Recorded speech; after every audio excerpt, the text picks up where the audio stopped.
বেগুন আলু দিয়ে লইট্টা শুটকি রান্না করলে এক নিমিষে এক থালা ভাত শেষ হয়ে যাবে, বুঝতেই পারবে না কখন যে শেষ হলো।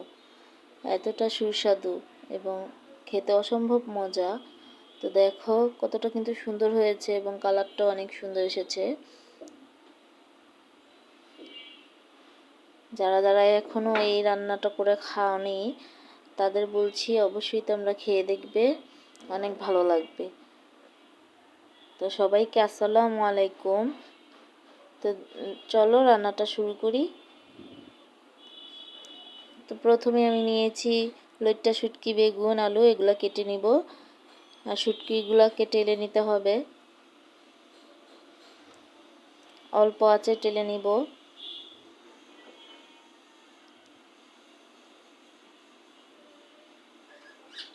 আর এখন আমি দিয়ে দিচ্ছি তেলের ভিতরে পেঁয়াজ কুচি, রসুন কুচি এবং কাঁচামরিচ কুচি। এগুলো আমি ভাজবো একটু। ভাজা হয়ে আসছে, এখন আমি লইট্টা শুটকিগুলো দিয়ে দিচ্ছি। এটাও তেলের ভিতরে আমি ভাজবো।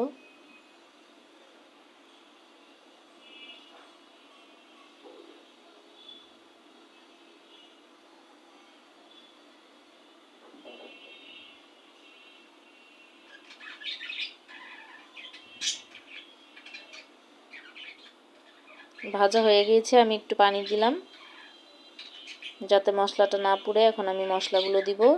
পরিমাণ মতো লবণ, মরিচের গুঁড়ো, একটু ঝালটা বেশি দিলেই শুটকিটা কিন্তু টেস্ট ভালো আসে। হলুদের গুঁড়ো দিয়ে এটাকে আমি একটু কষাবো মশলাটা। এই যে কষে গেছে। এখন আমি কেটে নেওয়া আলু এবং বেগুনগুলো দিয়ে দিচ্ছি। এটাকে একটু কষাবো, নেড়ে চেড়ে দিচ্ছি।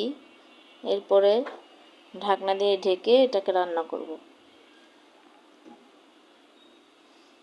কষানো হয়ে গিয়েছে। তারপরে আমি সামান্য একটু পানি দিব, দিয়ে আরো কিছুক্ষণ রান্না করব।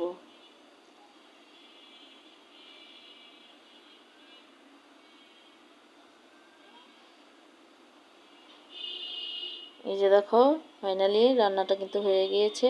যখন দেখবে তেলের উপরে উঠে এসেছে এবং কড়াইতে লেগে লেগে যাচ্ছে তখনই কিন্তু হয়ে যাবে, পানি রাখা যাবে না।